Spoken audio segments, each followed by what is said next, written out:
that a preacher, who I think we could probably quite safely call a hate preacher, from Bangladesh was coming to the United Kingdom. Let me show you a little clip of Ina Abbasi talking about the 9/11 attacks. Maslak ভিন্ন, ইসলামের মূলে তো এক। বেটা মৌলবী 50 বছর সাধনা করেও Laden আর মোল্লা ওমরের জুতা বহনের যোগ্যতা তোমার হবে না।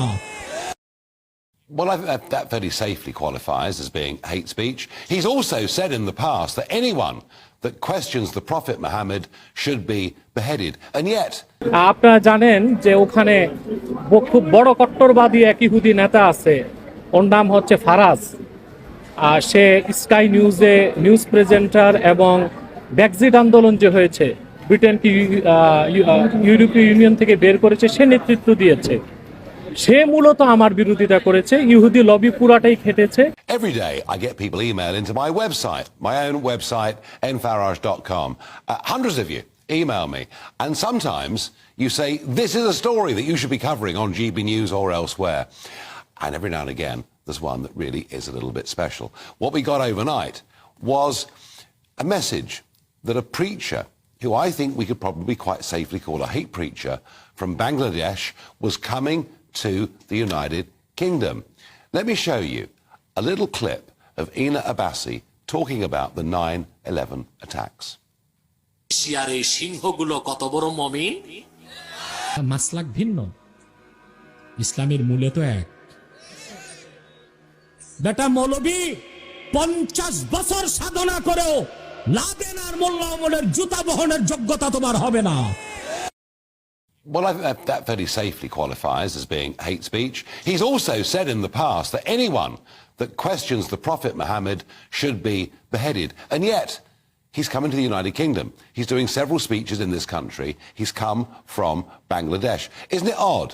People like Laura Southern, a Canadian Conservative, get banned from coming into this country.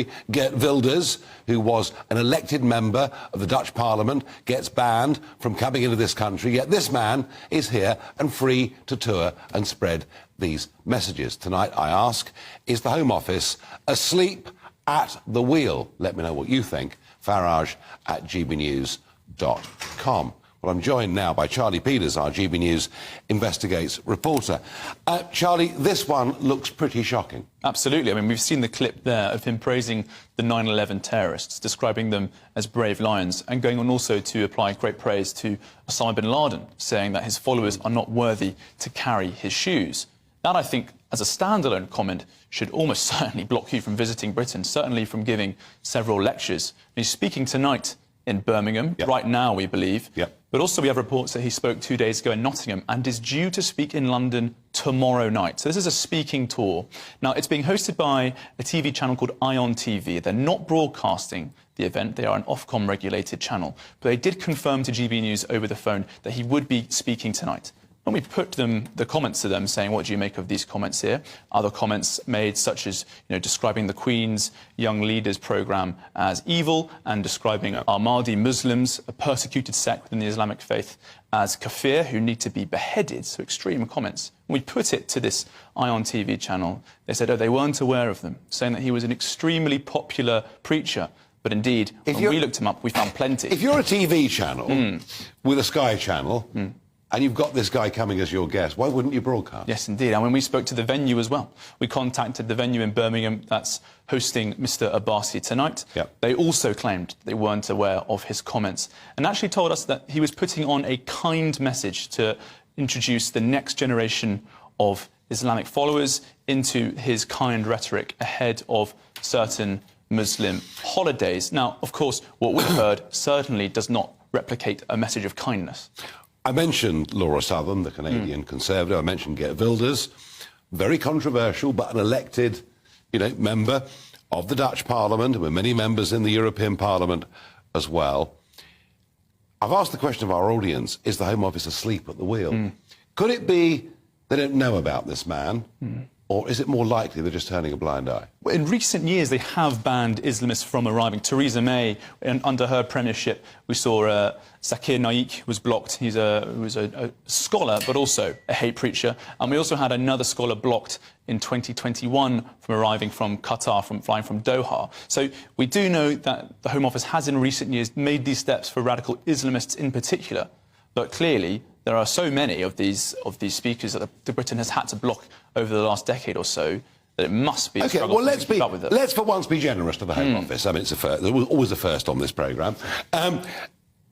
Have we written to them, Charlie? Are we looking for answers very quickly from them? But they gave a very brief statement to say that extremism has no place in our society, adding that we work closely with law enforcement, local communities and international partners to tackle groups and individuals who sow division and hatred. It was a very brief response and did not address any of the individual comments that Dr. Abbasi had made that we had brought out to them. Well, and John Speller, the MP, Labour MP, has been very outspoken on this. Yes, he wants to know why the Home Office has missed it.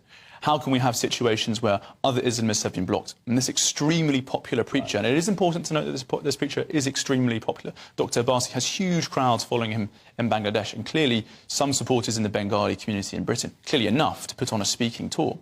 So this former Labour Defence Minister asked, are the Home Office aware of this, or are they asleep at the wheel? John Speller, Charlie, you and I, we're all asking the same question. It could be that the Home Office didn't know, in which case we will forgive them. But please, when we raise a very specific point, raised by a GB News viewer, and thank you for doing that, don't ignore us anymore, or we'll be back on this case tomorrow. It's your job in the Home Office to keep hate preachers out. I expect between now and 7 o'clock tomorrow for some action to be taken. Charlie, thank you very much indeed. আসলে আল্লাহ রহিম রহমত যে আমি অত্যন্ত নিরাপদে সম্মানে গিয়েছি ইউকেতে এবং প্রোগ্রাম করে এসেছি সম্মান ও নিরাপত্তার সাথে আলহামদুলিল্লাহ। মূলত বাংলাদেশে যে নাস্তিকগুলো এরা তো পাতি নাস্তিক, এদের তো কোনো অবস্থান নাই। মূলত ওখানে সকল প্রকার কাফের, মুশরিক, রাম বাম, নাস্তিক, অ্যাথিস্ট, রেসিস্ট তারা এক হয়ে আমার বিরোধিতা করেছিল। আপনারা জানেন যে ওখানে খুব বড় কট্টরবাদী এক ইহুদি নেতা আছে, ওর নাম হচ্ছে ফারাজ। সে স্কাই নিউজে নিউজ প্রেজেন্টার এবং ব্রেক্সিট আন্দোলন যে হয়েছে ব্রিটেনকে ইউরোপীয় ইউনিয়ন থেকে বের করেছে, সে নেতৃত্ব দিয়েছে। সে মূলত আমার বিরোধিতা করেছে, ইহুদি লবি পুরাটাই খেটেছে। তারপরও 4টা মাহফিল আমরা সফলভাবে করেছি। লন্ডন প্রোগ্রামের দিন সে পুলিশকে থ্রেট করছে, সে আমার বিরুদ্ধে লং মার্চ করবে লন্ডনে। তখন পুলিশের অনুরোধে আমরা প্রোগ্রামটা স্থগিত করেছি এবং চলে এসেছি। আলহামদুলিল্লাহ, ইহুদিদের কোনো চক্রান্তই বাস্তবায়ন হয় নাই। বাংলাদেশের পাতি নাস্তিকরা অপেক্ষায় ছিল আমাকে ব্রিটিশ সরকার নিষিদ্ধ করবে কিংবা ব্লক করবে, কিছুই করে নাই। তারা সসম্মানে আমাকে বিদায় দিয়েছে।